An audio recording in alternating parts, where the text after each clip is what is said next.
Assalamualaikum warahmatullahi wabarakatuh. Bismillah, alhamdulillah, la haula wa la quwwata illa billah, amma ba'd. Anak-anakku kelas 10 SMK Negeri 1 Waromasem yang saya cintai dan yang saya banggakan. Pada kesempatan kali ini kita akan mempelajari materi pendidikan agama Islam dan budi pekerti. Pada kesempatan kali ini kita akan mempelajari tentang Quran Surah Al-Hujurat ayat 12, yaitu tentang husnudzon.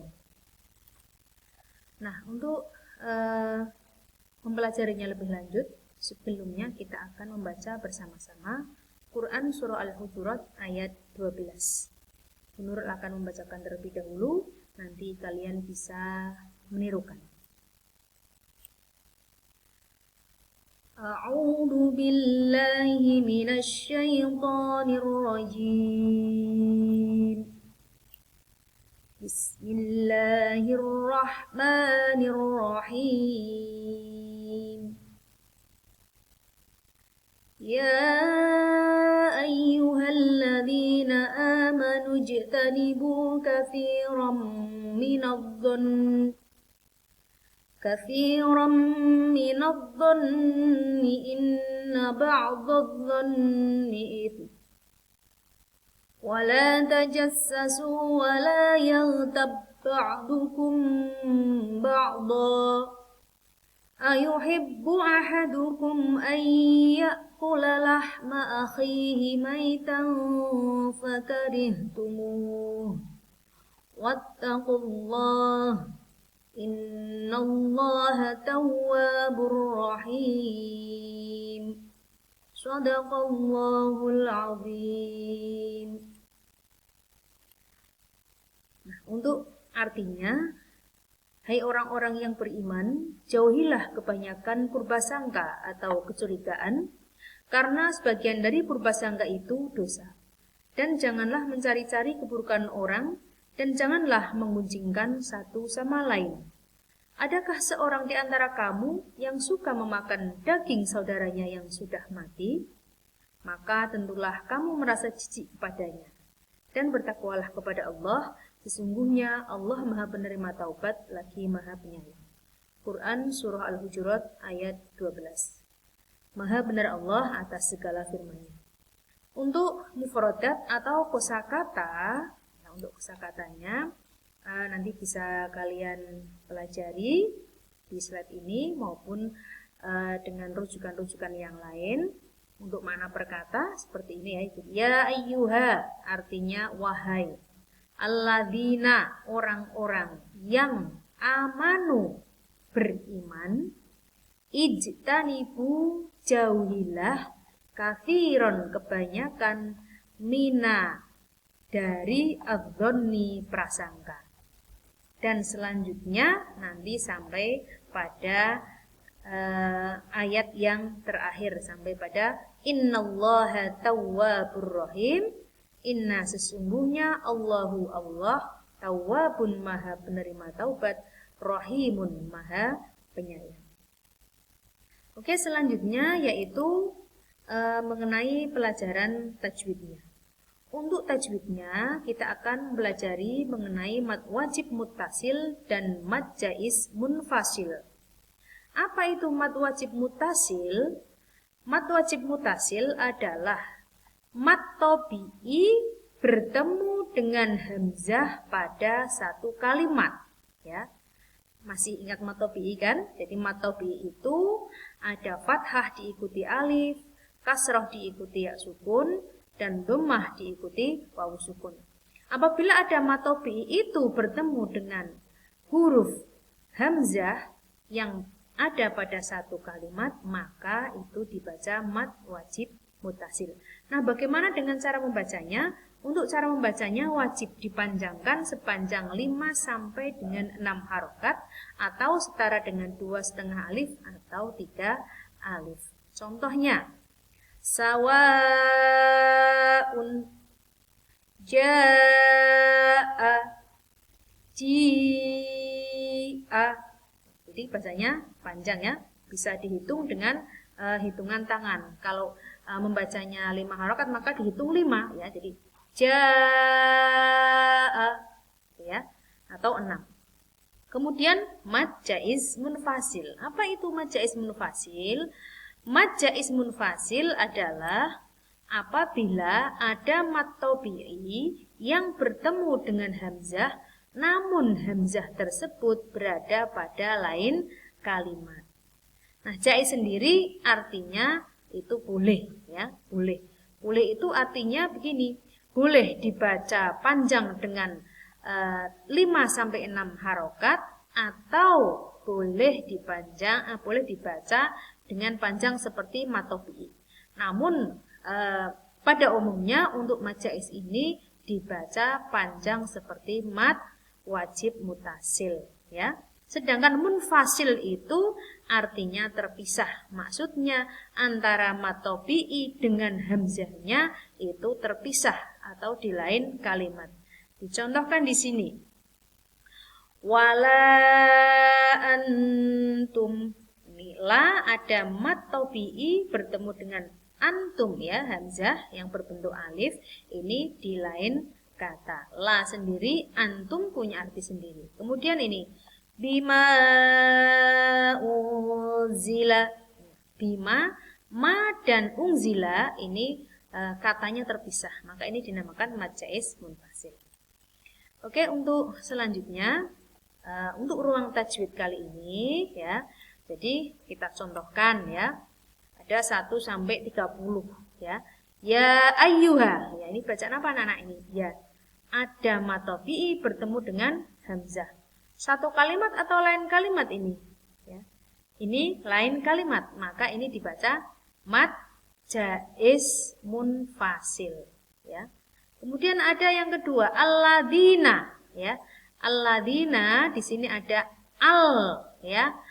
Al yang bertemu dengan huruf lam ya, karena ini double ada tasdid, berarti artinya lamnya yang satu mati, yang satu hidup. Maka al seperti ini dinamakan al syamsiyah ya, al syamsiyah karena al yang pertama masuk kepada huruf yang kedua, yaitu kepada lam. Dan selanjutnya nanti bisa kalian identifikasi makna bacaan-bacaan yang ada di ruang tajwid berikut ini ya. Nanti bisa kalian kumpulkan ya, kalian bisa mengambil 10 bacaan yang berbeda, kemudian kalian catat di buku PAI, kemudian kalian kirimkan di Classroom. Oke, selanjutnya kita ke asbabun nuzul. Apa asbabun nuzul dari surat Al-Hujurat ayat 12? Diriwayatkan oleh Ibnu Mundir yang bersumber dari Ibnu Jurayj bahwa ayat ini atau surat Al-Hujurat ayat 12 itu turun berkenaan dengan Salman Al-Farisi yang bila selesai makan ia suka tertidur dan mendengkur. Nah, pada waktu itu ada orang yang menggunjing perbuatannya. Ya, jadi ngerasani kalau Salman Al-Farisi ini suka mendengkur. Maka turunlah ayat ini, yaitu surat Al-Hujurat ayat 12 yang melarang seseorang untuk mengumpat dan menceritakan tentang keaiban atau keburukan orang lain ya. Nah, mungkin di antara kita kadang ada yang senang ya, suka membicarakan orang lain, yang satu membicarakan ini, kemudian yang lain datang untuk membumbui ya, maka akhirnya terjadilah ghibah yang asyik ya. Nah, itulah ya, hibah yang tidak diperbolehkan oleh agama. Kemudian selanjutnya, apa makna kandungan dari Quran surat Al-Hujurat ayat 12? Yang pertama, Quran surat Al-Hujurat ayat 12 memerintahkan orang-orang yang beriman untuk menjauhi prasangka buruk ya. Ijtanibu katsiran minadh-dhanni tadi ya. Istanibu, jauhilah kebanyakan dari berprasangka yang buruk. Kemudian ayat ini juga melarang memata-matai dan mencari-cari keburukan orang lain. Ya, jadi tidak boleh kita ini mencari-cari keburukan orang lain, atau istilahnya adalah tajassus ya. Jadi tajassus atau mencari-cari keburukan orang lain ini sangat perbuatan yang tidak baik, ya, perbuatan yang tidak baik yang dilarang oleh agama. Kemudian yang ketiga yaitu melarang untuk hibah, ya. Hibah, bahkan menjelaskan hibah itu laksana memakan bangkai saudaranya sendiri. Hibah itu apa? Hibah itu ya kalau di tempat kita menggunjing, ya, atau ngerasani, ya, atau dalam istilah lainnya ngelendengi. Nah itu ya, jadi ngerasani, ngelendengi ataupun menggunjing, ya, membicarakan aib orang lain, ini tidak diperbolehkan oleh agama. Kemudian selanjutnya adalah buruk sangka atau memata-matai dan mencari-cari keburukan orang lain, serta ghibah adalah haram, serta menjadi perusak persatuan.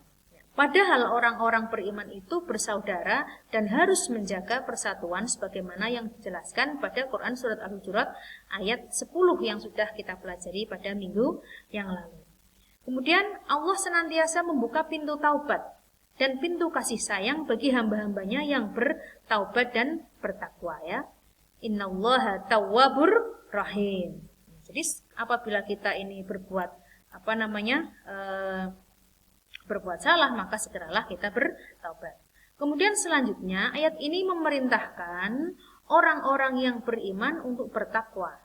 Jika orang beriman masih melakukan perbuatan yang buruk, maka hendaklah ia bertaubat dan bertakwa. Karena apa? Dengan takwa itu akan terjaga dari sifat-sifat buruk, serta kita akan dijauhkan untuk melakukan hal-hal yang dilarang oleh agama. Oke, untuk selanjutnya adalah contoh penerapan dari Quran Surat Al-Hujurat ayat 10, ya. Penerapan dari Quran Surat Al-Hujurat ayat 10 bagaimana? Ya. Yang pertama adalah bahwasanya kita dilarang untuk berburuk sangka, ya. Kita dilarang untuk berburuk sangka. Tidak boleh berprasangka buruk terhadap orang lain. Kemudian tidak mencari-cari kesalahan orang lain. Tidak saling menggunjing, tidak selalu berprasangka selalu berprasangka baik atau istilahnya husnudzon. Kemudian saling menghargai dalam menjalin persaudaraan. Oke anak-anakku, kemudian bisa kita simpulkan bahwasanya dalam berhusnudzon ini ada 3, ya. Ada husnudzon kepada Allah, ada husnudzon kepada diri sendiri, dan ada husnudzon kepada orang lain. Bagaimana kita berhusnudzon kepada Allah? Cara kita berhusnudzon kepada Allah yang pertama adalah kita bertakwa kepada Allah. Bertakwa kepada Allah maknanya berarti kita menjalankan segala perintah Allah dan menjauhi larangan Allah, ya. Kemudian yang kedua, kita selalu berdoa, ya. Dengan berdoa berarti kita masih selalu mengharap, ya, mengharap yang terbaik dari Allah. Makanya ketika kita berdoa, meskipun sepertinya Allah belum mengijabahi, belum mengabulkan doa-doa kita, namun kita tetap berhusnudzon bahwa doa kita pasti akan dikabulkan oleh Allah. Kemudian yang ketiga, tetap kita ikhtiar dan tawakal terhadap apa yang kita panjatkan. Yang kedua, husnudzon kepada diri sendiri. Husnudzon kepada diri sendiri yaitu dengan kita rendah hati, ya. Kemudian selalu bersyukur atas nikmat-nikmat yang Allah berikan kepada kita. Kemudian yang terakhir yaitu husnudzon kepada orang lain. Bagaimana kita berhusnudzon kepada orang lain? Yaitu kita lupakan kesalahan orang lain yang sudah berbuat salah dengan kita itu. Kemudian kita lihat sisi baiknya orang itu. Jangan terus kita menjelek-jelekan orang itu, tapi kita harus selalu berprasangka yang baik, ya. Lihat sisi baiknya, jangan kesalahannya terus. Kemudian yang terakhir, kita maafkan kesalahan orang lain itu. Nah, anak-anakku, demikianlah pembahasan dari Quran Surat Al-Hujurat ayat 12. Semoga memberikan manfaat untuk kita semua. Sekian dari Bu Nurul. Wassalamualaikum warahmatullahi